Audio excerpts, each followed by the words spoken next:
Hello दोस्तों, कैसे हैं आप सब। आशा करता हूं आप सब बहुत अच्छे होंगे। आज मैं आपको कुछ इंटरेस्टिंग फैक्ट्स के बारे में बताने जा रहा हूं, तो चलिए चलते हैं। फैक्ट नंबर 1, क्या आपको पता है हवाई हर साल अलास्का के करीब 7.5 सेंटीमीटर बढ़ रहा है। यह टेक्टोनिक प्लेटों के कारण होता है दोस्तों, जो निरंतर गति में होती है, जो उनके नीचे उठने और गिरने वाली धाराओं द्वारा संचालित होती है। हवाई प्रशांत प्लेट के केंद्र में रहता है और हर साल निरंतर गति के कारण हवाई धीरे धीरे और लगातार उत्तरी अमेरिकी मंच पर वापस अलास्का की ओर बढ़ रहा है। फैक्ट नंबर 2, बिना सिर के कॉकरोच 1 सप्ताह तक जीवित रह सकता है। दोस्तों, क्या आपको पता है कॉकरोच अपनी मेहनत के लिए प्रसिद्ध होते हैं। इनका सर्कुलेटरी सिस्टम खुला होता है, इसलिए यह वह अपने शरीर के प्रत्येक खंड में स्थित छोटे छिद्रों से सांस लेते हैं। वह सांस लेने के लिए मुंह या सिर पर निर्भर नहीं होते हैं, इसलिए कॉकरोच 1 सप्ताह या इससे अधिक दिनों तक जिंदा रह सकता है। कॉकरोच केवल इसलिए मरता है क्योंकि मुंह के बिना वह पानी नहीं पी सकता और प्यास से मर जाता है। फैक्ट नंबर 3, पानी में नमक डालने पर पानी का स्तर नीचे हो जाता है।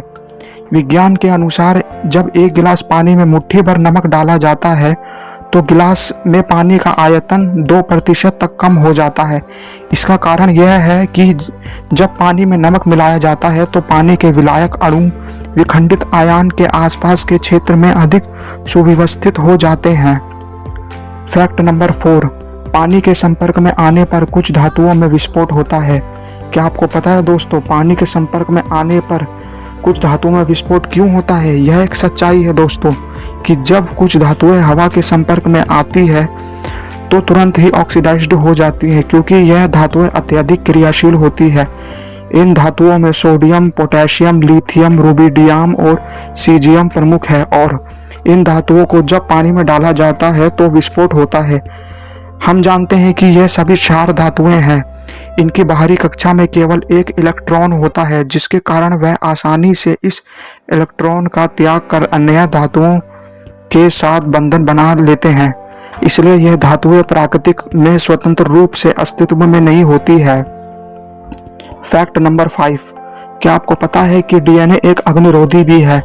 रिसर्च में पता चला है कि जब डीएनए से सूती कपड़ों की कोटिंग की जाती है तो डीएनए में पाए जाने वाले कुछ आनुवांशिकता संबंधी तत्व की ज्वलनशीलता को कम कर देते हैं। इसका कारण डीएनए में मौजूद फास्फेट है, जो गर्म होने पर फास्फोरिक अम्ल का निर्माण करता है, जो पानी को प्रतिस्थापित कर एक अग्निरोधी पदार्थ की तरह कार्य करता है। वास्तव में डीएनए में मौजूद नाइट्रोजन अमोनिया का उत्पादन करता है, जो कि दहन को रोकता है। फैक्ट नंबर 6, सोते समय हमें गंध का पता क्यों नहीं चलता है। ब्राउन विश्वविद्यालय के रिसर्चर ने 2004 में 20 से 25 वर्ष की आयु वर्ग के 3 स्वस्थ पुरुषों और 3 स्वस्थ महिलाओं के ऊपर एक परीक्षण किया, जिसमें पाया गया कि सब लोग तेज शोर के कारण एक झटके में जाग गए, लेकिन गंध का उन पर कोई प्रभाव नहीं पड़ा, जिसमें यह साबित होता है कि जब हम सो रहे होते हैं तो हमें गंध का पता नहीं चलता है। फैक्ट नंबर 7, इसलिए चमकती है बिजली और गरजते हैं बादल। दोस्तों, क्या आपको पता है कि बिजली क्यों चमकती है और बादल क्यों गरजते हैं। बारिश के दौरान बादल में उपस्थित पानी के छोटे छोटे कण वायु की रगड़ के कारण आवेशित हो जाते हैं। कुछ बादलों पर धनात्मक आवेश आ जाता है और कुछ पर ऋणात्मक आवेश। जब एक धनात्मक आवेशित बादल ऋणात्मक आवेशित बादल के पास पहुंचता है तो उनके बीच में लाखों वोल्ट का विद्युत विभवांतर पैदा हो जाता है। इतने अधिक विभवांतर के कारण इनके बीच की वायु में विद्युत धारा बहने लगती है। इससे ही प्रकाश की एक रेखा पैदा होती है, उसे हम बिजली का चमकना कहते हैं। विद्युत धारा के कारण बहुत अधिक गर्मी पैदा होती है, जिससे वायु एकदम फैलती है और अचानक फैलाव के कारण वायु के असंख्य अणु एक दूसरे से टकराते हैं। इनके टकराने से पैदा हुई आवाज से ही गरजना होती है। फैक्ट नंबर 8, पाकिस्तान में स्थित थार पारकार के नाम पर है थार का नाम। थार मरुस्थल का लगभग 90% हिस्सा भारत में है और बाकी पाकिस्तान में है। थार मरुस्थल लगभग 2,80,000 वर्ग किलोमीटर के क्षेत्र में फैला हुआ है। थार मरुस्थल में दूर दूर तक आसानी से बालू टिब्बे दिखाई देते हैं। यहाँ गर्मियों में तापमान इतना बढ़ जाता है कि रेत गर्म होकर उबलने लगता है। इसके अलावा ठंड में यहाँ का तापमान काफ़ी नीचे गिर जाता है। ऐसा कहा जाता है कि थार मरुस्थल का नाम पाकिस्तान में स्थित थार पारकार के नाम पर है।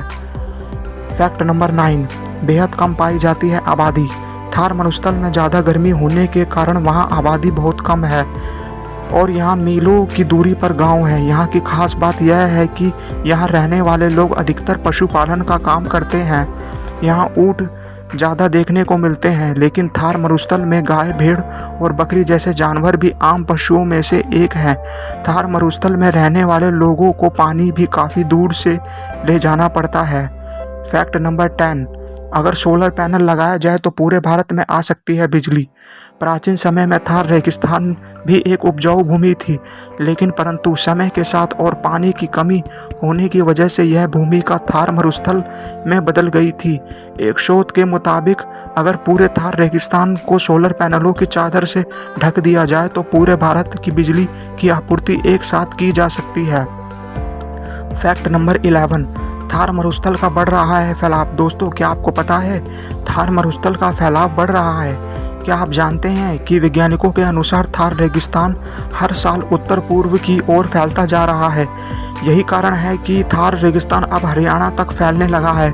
बता दें कि थार रेगिस्तान को आगे बढ़ाने से रोकने के लिए भारत सरकार ने 649 किलोमीटर लंबी इंदिरा नहर बनाई है। इस नहर से रेगिस्तानी इलाकों में भी हरियाली लाने की एक सफल कोशिश की जा रही है। फैक्ट नंबर 12, थार मरुस्थल की रेत फैलती है सैकड़ों किलोमीटर तक। राजस्थान में चलने वाली तेज हवाएं थार मरुस्थल की रेत को सैकड़ों किलोमीटर तक की दूरी में फैला देती है। यही कारण है कि आपको राजस्थान में सड़कों, घरों की छतों पर सर्वाधिक मात्रा में रेत दिखाई देती है। थार मरुस्थल इतना गर्म होता है कि अगर वहां नंगे पैर चला जाए तो पैर जल सकते हैं। फैक्ट नंबर 13, एक ऐसा वाहन जो जमीन और पानी दोनों पर चल सकता है। ब्रिटेन के इंजीनियर सर क्रिस्टोफर क्रॉकरेल ने एक ऐसा वाहन बनाया था जो जमीन और पानी दोनों पर चलता है। इसकी सबसे बड़ी खास बात यह है कि यह कीचड़ और बर्फीली सतह पर आसानी से चल सकता है। इस वाहन का नाम होवरक्राफ्ट है। इस साधन का प्रयोग ज़्यादातर दुनिया भर में आपदा राहत, तटरक्षक सेना के निरीक्षण और सर्वेक्षण में होता है। फैक्ट नंबर 14, दोस्तों, क्या आपको पता है कि दुनिया की सबसे बड़ी मछली कौन है और इसका वजन कितना है? तो चलिए हम आपको बताते हैं। समुद्र में वैसे तो कई सारे जलीय जीव, पेड़ पौधे मिलते हैं। समुद्री जीवन कई रहस्यों से भरा रहता है, मगर समुद्र का सबसे बड़ा जीव व्हेल मछली है। यह जीव समुद्र का नहीं, धरती का भी सबसे बड़ा स्तनपायी जीव है, मगर इसके बारे में एक ऐसा रोचक तथ्य है जो कम ही लोग को पता होता है। इस मछली का वजन 1400 किलो का होता है। वही इसके दिल का वजन एक आम इंसान के वजन के बराबर होता है। इसके दिल का वजन करीब 180 किलो का होता है। तो दोस्तों, आपको ये फैक्ट वीडियो कैसा लगा? अगर आपको ये फैक्ट वीडियो अच्छा लगा तो प्लीज़ चैनल को लाइक, सब्सक्राइब कर दीजिए ताकि और इसी तरह के वीडियो मैं आपके लिए लाता रहूँ।